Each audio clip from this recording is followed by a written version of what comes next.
Chapter 1 Introduction. I heard a faint noise somewhere in the bathroom and I looked over to my wife and she looked at me and she's like, "Did you hear that?"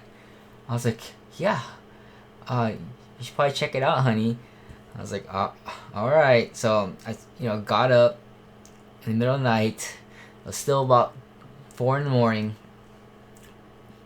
Quietly, gently approached my bathroom carefully just to make sure there's nothing that's gonna be popping back out. I mean, I thought it was a bad guy at first, but as I walked closer and closer towards the shower, I heard a little scratchy noise either after my shower or right behind the shower wall.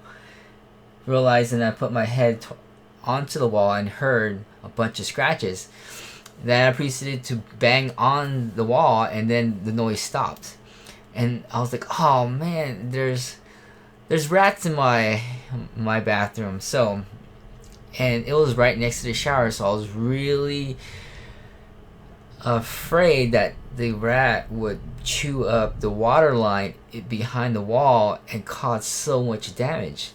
And I just know that we just bought this home recently and we want to protect this investment, and I have no idea how to get these rats out of the wall. We live in a mobile home and underneath is completely insulated, so there's just no way to get into the walls unless I have to somehow really rip up a lot of stuff to get to it.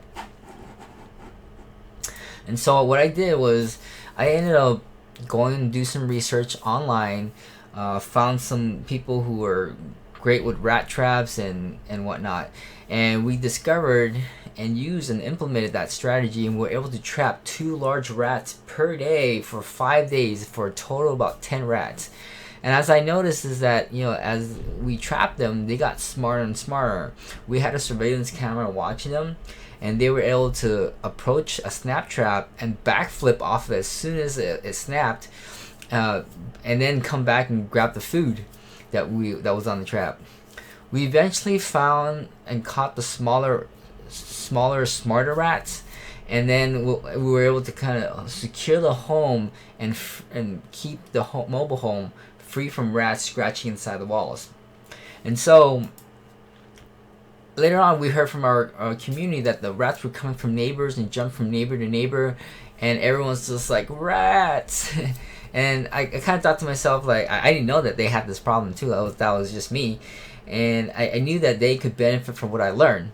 It's a lot of work the way I went and did the strategy. I don't think any pest control company would actually do the type of work that I did to protect my investment, but I thought it was worth the work to protect the investment.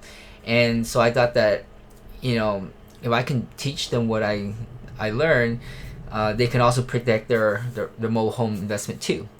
Because the materials used in mobile homes aren't that great, but a little bit of damage can propagate, and just water damage could just wreak havoc on the cheap wood materials that are used in mobile homes. And so I decided to teach what I've learned.